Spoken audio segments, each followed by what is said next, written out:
बिल्कुल विकास, और जैसा कि अभी आप बात कर रहे थे, गोल्ड देखिए आज बड़ी गिरावट यहाँ पर देखने को मिल रही है, और क्या इन लेवल्स पर अब बाइंग अपॉर्चुनिटीज बनती है, ये हमारे एक्सपर्ट के थ्रू हम समझेंगे और आगे हमारे जो व्यूअर्स हैं उन्हें गाइड करेंगे कि अब क्या बिल्कुल। करना चाहिए। लेकिन चलिए अब आगे बढ़ेंगे और कमोडिटी 10 की हम शुरुआत करेंगे, और यहाँ पर जो हमारे मेहमान हैं आज के वो हमारे साथ जुड़ चुके हैं। ट्रेडेबल सिक्योरिटीज के भाविक पटेल आज हमारे साथ है। भाविक जी गुड मॉर्निंग, बहुत बहुत स्वागत है आपका कमोडिटी 10 में। और सबसे पहले आज हम गोल्ड के साथ ही शुरुआत करेंगे, क्योंकि देखिए यहाँ पर जो प्राइसेस है $4,200 के नीचे जाते हुए दिख रहे हैं, और काफी सारे फैक्टर्स यहाँ पर काम कर रहे हैं। आज जो यूएस का सीपीआई का डेटा आएगा उस पर नजर बनी हुई है। इसके अलावा फेड क्या फैसला लेगा अब ब्याज दरों को लेकर, उस पर भी निवेशकों की निगाह यहाँ पर टिकी हुई है। लेकिन लगातार पांचवें दिन गिरावट सोने में देखी जा रही है। करीब 2% की गिरावट कॉमिक्स पर है। वही घरेलू मार्केट्स की कीमतों की बात करें तो मार्च के बाद से निचले स्तर पर सोना पहुंचा है, और यहां पर भी करीब करीब 1.5% की कमजोरी देखी जा रही है। 1,50,400 के पास पहुंचता हुआ सोना दिख रहा है। क्या इन लेवल्स पर कोई बाइंग अपॉर्चुनिटीज या आने वाले दिनों में और भी बड़ा करेक्शन आते हुए आप देख रहे हैं? गुड मॉर्निंग ट्रिप जी। देखिए लग रहा है थोड़ा और करेक्शन आ सकता है क्योंकि जो इम्पोर्टेंट लेवल था 4350 का वो सोने ने इंटरनेशनल में ब्रेक किया है। दूसरा अगर देखें तो अगर कभी भी सोने में रैली होती है तो इट इज एक्सपेक्टेड कि कोई बड़ी पार्टिसिपेशन होती है, तो अगर अभी ओपन इंटरेस्ट देखें तो बहुत आई थिंक 11 साल के लो के ऊपर ओपन इंटरेस्ट है। लॉन्ग और शॉर्ट की पोजीशन देखें तो वैसे भी निग्लिजिबल है। दैट मीन्स कि अभी लोगों को इतना पार्टिसिपेशन है नहीं सोने में। और दूसरा अगर फंडामेंटल फैक्टर्स देखें तो एक तरफ हमने देखा था कि यूएस के जॉब्स डेटा काफी स्ट्रांग आए थे। कल जो होम सेल्स के डेटा है वो भी स्ट्रांग आए। दैट मीन्स कि यूएस की इकोनॉमी अभी भी हायर इन्फ्लेशन के साथ भी वो काफी स्ट्रांग है, जिसकी वजह से अभी लग रहा है मार्केट को कि फेड का जो रेट हाइक आएगा वो शायद अक्टूबर में आएगा, नहीं दिसंबर में आएगा। तो आज का इन्फ्लेशन का डेटा भी अगर जो एक्सपेक्टेशन से ज्यादा आता है तो मुझे लग रहा है ये जो गिरावट है वो कंटिन्यू रह सकती है। अभी नेक्स्ट सपोर्ट भी इंटरनेशनल मार्केट में देखे तो अराउंड 4050 से 4000 के करीब ही है। तो लग रहा है कि आज के दिन अगेन गोल्ड और सिल्वर में थोड़ी और करेक्शन आ सकती है, तो दोनों में शॉर्ट की रिकमेंडेशन है। गोल्ड मिनी में अराउंड 1,49,000 के करीब शॉर्ट कर सकते हैं 148 के टारगेट के लिए, और 149,600 का स्टॉप लॉस है। वही चांदी में अगर देखें तो चांदी में दोहरी मार पड़ी है, जहाँ पे एक सेफ हेवन की डिमांड जो है वो भी कहीं न कहीं कम हो रही है, और दूसरी अगर देखें तो इंडस्ट्रियल मेटल्स में भी आज सेलिंग प्रेशर है, जिसकी वजह से चांदी जो है वो गोल्ड के कंपैरेटिवली ज़्यादा करेक्ट हुई है। तो चांदी में भी 2,41,500 पे शॉर्ट कर सकते हैं मिनी कॉन्ट्रैक्ट 240 के टारगेट के लिए, 240 टू 700 का स्टॉप लॉस रहेगा।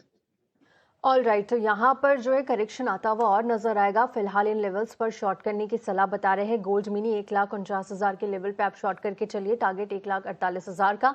स्टॉप लॉस यहाँ पर जो आपको मेंटेन करना है 1,49,600 का। इसके अलावा सिल्वर मिनी में भी शॉर्ट करने की सलाह, जो लेवल से 2,41,500 के लेवल पे आप शॉर्ट करके चलिए। टारगेट 2,40,000, स्टॉप लॉस यहाँ पर 2,42,700 का आपको मेंटेन करना है। ये तो हो गई गोल्ड सिल्वर की बात, और देखिए आज तो हम गिरावट पर ही कारोबार होता हुआ देख रहे हैं। इसके अलावा कच्चे तेल के प्राइसेस आप देखेंगे तो यहाँ पर जो है वो तेजी नजर आ रही है। हालांकि जो प्राइसेस है वो 9,000 के नीचे ही बने हुए हैं। फिलहाल आधे परसेंट से ज्यादा की तेजी एमसीएक्स पर है।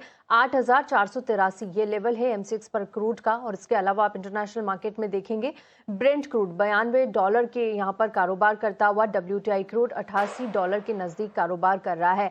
यहाँ पर भाविक जी देखिए फिर से जो तनाव है थोड़ा सा बढ़ता हुआ दिख रहा है, लेकिन जो डोनाल्ड ट्रंप के लगातार स्टेटमेंट्स आ रहे हैं कि अंतिम दौर की बातचीत है, हो सकता है कि 2 से 3 दिनों में ही इस पर फैसला आ जाए।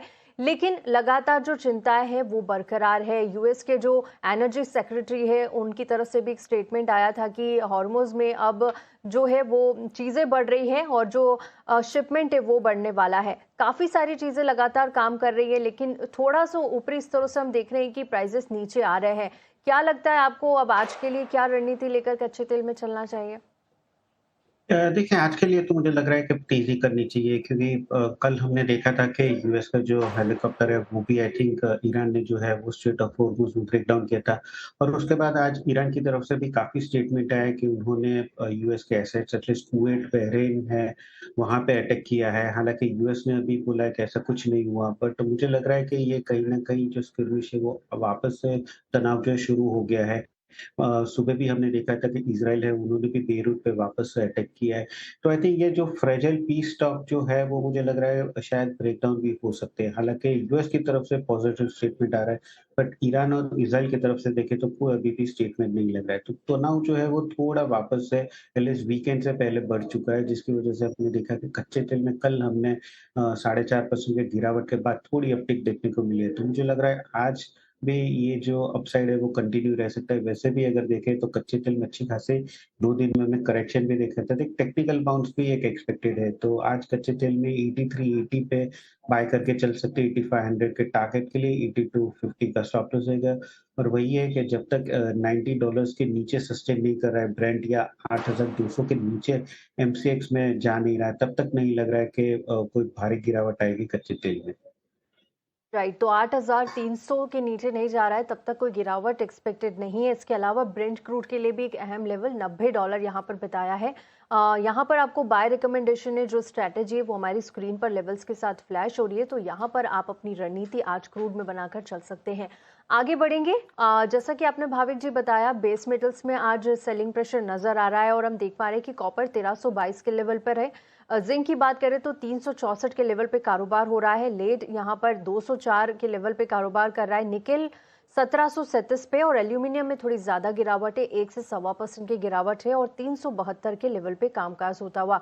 क्या इन लेवल्स पर बाइंग अपॉर्चुनिटीज देखेंगे या फिर फिलहाल यहाँ पर भी शॉर्ट की सलाह होगी? देखिए, इंट्राडे अगर बोले तो मुझे लग रहा है कि अभी भी शॉर्ट की सलाह होगी, क्योंकि मार्केट में लॉन्ग टर्म तो अभी भी स्ट्रेंथ है बेस मेटल में। बट अभी मार्केट का कंसर्न जो है वो कहीं न कहीं रेट हाइक पे आ चुका है, क्योंकि आज महँगाई के डेटा आने वाले हैं और कल हमने देखा था कि यूएस के जो हाउसिंग डेटा है वो भी काफ़ी स्ट्रेंथ वाले आए हैं। तो भी मार्केट एक्सपेक्ट कर रहा है कि कहीं न कहीं 3 महीने में शायद एक रेट हाइक आएगी, जिसकी वजह से हम यूएस की ट्रेज़री यील्ड और डॉलर इंडेक्स दोनों में तेज़ी दिख रहा है, जिसकी वजह से बेस मेटल्स में थोड़ा दबाव आ रहा है। तो ये जो कल की जो गिरावट है, मुझे लग रहा है आज के दिन वो कंटिन्यू रहेगी, जब तक एटलीस्ट यूएस के महँगाई के डेटा नहीं आते तब तक। तो सबसे टॉप पिक मेरी रहेगी एल्यूमीनियम की, जो एल्यूमीनियम में हमने ऑलरेडी अच्छी खासी रन अप भी देखा है।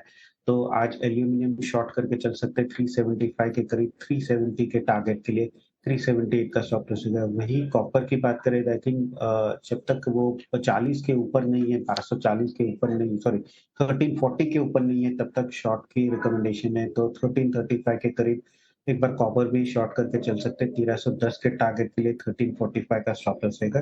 तो कॉपर और एल्यूमीनियम दोनों में शॉर्ट की रिकमेंडेशन है। ऑलराइट, तो बेस मेटल्स में कॉपर और एल्यूमिनियम यहाँ पर आपको शॉर्ट करने की सलाह आती हुई। एल्यूमिनियम में 370 का टारगेट रहेगा, 378 का स्टॉप लॉस रहेगा और 375 के लेवल पे आप यहाँ पर सेल करके चल सकते हैं। एनजी की बात करेंगे और लेवल्स देखेंगे। एमसीएक्स पर गिरावट है, 298, 300 के नीचे प्राइजेस चले गए हैं घरेलू बाजार में। वहीं इंटरनेशनल मार्केट में आप देखेंगे नाइमेक्स पर लगातार $3 के ऊपर नेचुरल गैस बनी हुई है। भाविक जी, एनजी के लिए अब क्या फंडामेंटल्स हैं आगे और क्या इन लेवल्स पर कोई अपॉर्चुनिटी दिख रही है आपको? देखिए, इंट्राडे मैं बोलूँगा कि हम्म। करेक्शन आ सकता है, बट ओवरऑल पोजिशनली अगर देखें तो आई थिंक जब तक 280 के नीचे नहीं जाता है तब तक कोई भारी गिरावट नहीं रहेगी। आई थिंक 300 से 322 का एक रेंज है, मुझे लग रहा है उसी में अभी नेचुरल गैस फँस चुका है। इंट्राडे आज थोड़ी सेलिंग प्रेशर दिख रही है, तो इंट्राडे 302 के करीब शॉर्ट कर सकते हैं 294 के टारगेट के लिए। 306 का स्टॉप लॉस रहेगा, बट अगर कहीं भी करेक्शन आता है 280 या 285 के करीब मिलता है, तो मैं बोलूँगा एक बाइंग अपॉर्चुनिटी पोजिशनल रहेगी 260 के स्टॉप लॉस से, वापस से 320 टू 325 देखने को मिल सकते हैं। बट आज के दिन सेल करके ही चलना चाहिए।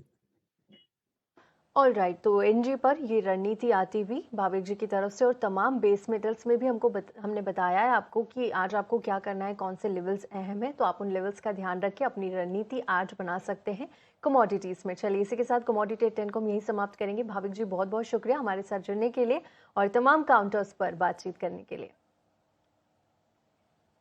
चलिए, यहाँ पर रुकेंगे एक छोटे से ब्रेक के लिए, लेकिन